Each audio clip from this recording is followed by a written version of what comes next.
তোর আল্লাহর দোহাই লাগি ভাই, তুই একটা পারলাই ভাই, একটা পারলাই পাঙ্কু ভাই, আমি আগে থেকে জানি তুমি এই গাছে উঠতে পারবা না, তাই আগে থেকে আমি নিরাপদ স্থানে বসে আছি। তুমি দেখবা আর জ্বলবা, কিছু বলতে পারবা না পাঙ্কু ভাই।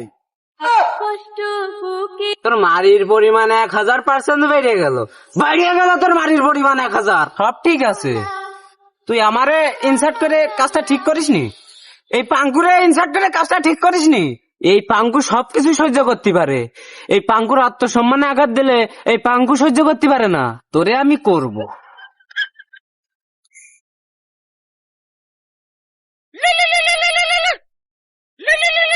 হ্যালো, এ লাড্ডু তুই কনে রে?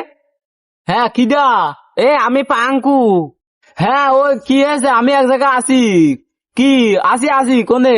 পিছনে কাঁঠাল তলায় তাড়াতাড়ি আয় দিলি, ইমার্জেন্সি তাড়াতাড়ি। ও আচ্ছা আসতেছি। আচ্ছা ভাবি, তাহলে আপনি থাকেন, আর একদিন এসে গল্প করবানি। কি হয়েছে? তুই কলি না যে আমি গাছে উঠতে পারবো না?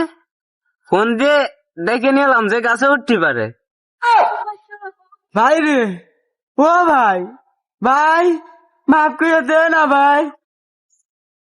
কি হয়েছে পাঙ্কু ভাই, এত ইমার্জেন্সি ডাক দিলে? আগের থেকে কয়ে দিচ্ছি পাঙ্কু ভাই, আমি চুরি চামারি গোল করতে পারবো না।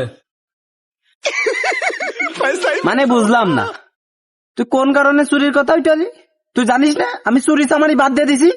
শোন, গাছে উঠতে হবে। তুমি কে বলি কইলে চুরি চামারি বাদ দিয়ে দিও, তাহলে আবার গাছে উঠতে করছো কে? না মানে তুই তো কোশন না খাওয়া পর্যন্ত থামবি না। তাহলে তুমি কিসের জন্য গাছে উঠতে করছো? উপর দিক চাই দেখ। দেখেছি উপরে নীল আকাশ, মেঘের কোনো আভাস নেই। খতম। আরে ভুদাই, ওই গাছের দিক চাই দেখ। উঠালে রে দেবা, ওই দা বান্দরের লেবড়া গাছে উঠেছে, চাই দেখ। তোর ওই গাছে উঠে ওর লাভাতে হবে, ওর লেস আজকে আমি কাটবো। তুই না সে আম তুই কাঁঠাল গাছে গে? না কিছু হয়নি, কিন্তু নামাজ চটে আমার পাড়ে পাটপাটে করে ফেলে দেবেন। তুই আগিসে আম চুরি করতি, খালি গাড়ি আপনার কাছে উঠে গেছে। ওর কাছে ছাপায় কোনো কাম হবে না, তোরেও বাঁচাতে পারবে না, ও তোর বাঁচাতে পারবে না। ওর ফ্যাসিলিটি 0%, তোরে বাঁচাতে গেলে ওর ফ্যাসিলিটি 0%।